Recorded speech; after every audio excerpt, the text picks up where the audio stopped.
Does obedience make you a good person? Does sticking to a training plan make you a good runner? Is goodness about obedience and compliance? Your answer might be, it depends on what you're obeying or what you're complying with. And that's a pretty good answer, but I want you to look a little bit deeper.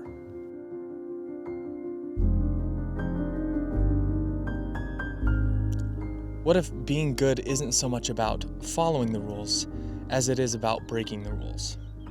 When I look back on my life and think about times of growth, it rarely came during times of perfect obedience or perfect execution. What was happening was I had perfect attunement to what I needed, what I was capable of, and what I was becoming.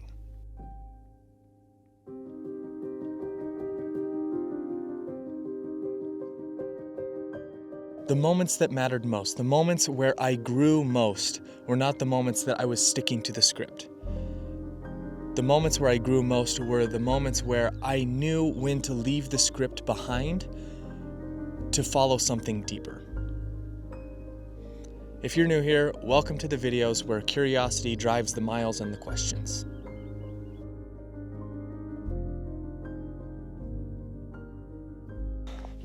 For most of my life, I assumed that following the rules was the key to happiness. In fact, growing up, I was taught that obedience was the highest virtue. That if you are staying inside the lines, then you're on the right track. And that kind of moral clarity was very comforting. And psychologists even agree that children and teenagers need that kind of black and white worldview, that those strict, rigid guidelines in order for them to develop well in their early childhood. But eventually, that framework starts to fall apart. And here's the thing, it's supposed to fall apart. One of my favorite books of all time is the book Falling Upward by Richard Rohr. In that book, he describes this transition from rule following to rule questioning and rule breaking perfectly. He calls it moving from the first half of life to the second half of life. And it's not necessarily, the first exact half of your life and the exact second half of your life. It's just a moment of transition in your life where you are discharging what he calls the loyal soldier that was always rule following.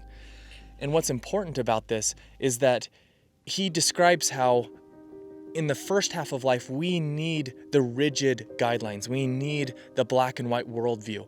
Whether that's religious or not, it really helps us butt up against the values that could become our own. But he warns us that we should not confuse the scaffolding for the actual building.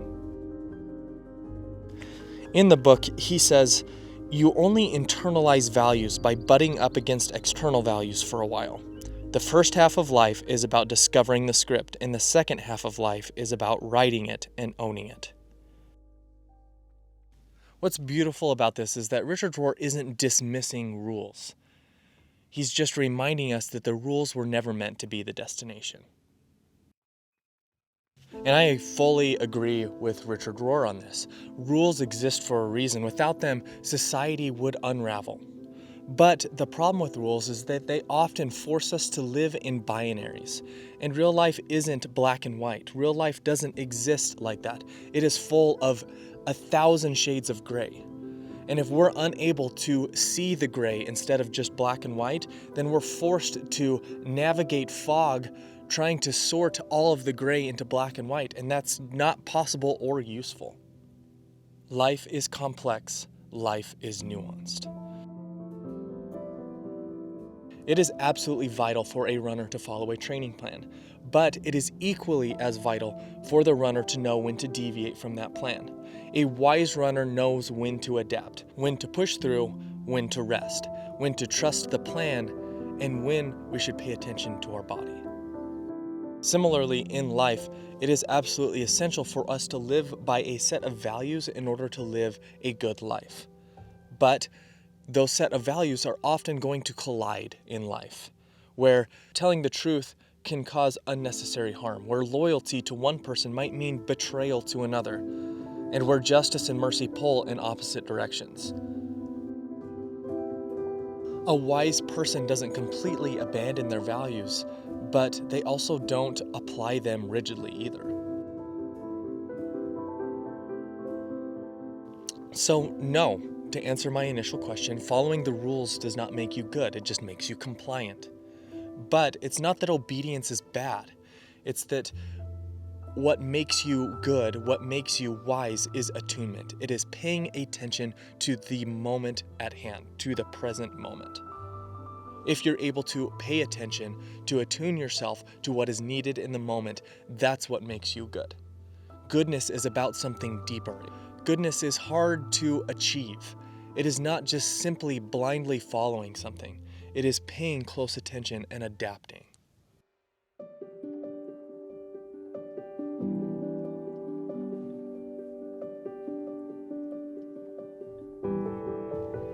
Because goodness is deeper. Goodness requires thought, it requires empathy, and it asks you to have courage to stay awake when the closed eyes of certainty are much easier. So yes, training plans help, moral guidelines help. I'm not saying that we shouldn't have those, but those are not the destination. Those are just a container, just the beginning. Wisdom requires us to move beyond. Real goodness requires us to move into something deeper. To end, I think I'll quote the Dalai Lama. He said, "Learn to follow the rules well so that you can know how to break them properly."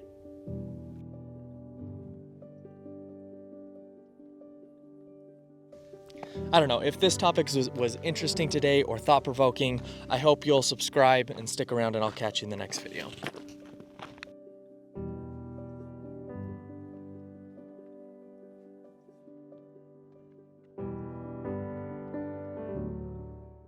All right, for gear today, we've got the Craft brand trail running hat, the Tommy Rivs edition, sunglasses, I don't know the brand, and then we've got the running rabbit running, I can never remember what that is, but it's like a sun hoodie, and I kind of use it for the in-between temperatures where it's not quite warm enough for short sleeve, but I still want a long sleeve. So, and then the rabbit shorts, stance running socks, and the Nike Zagama 2s.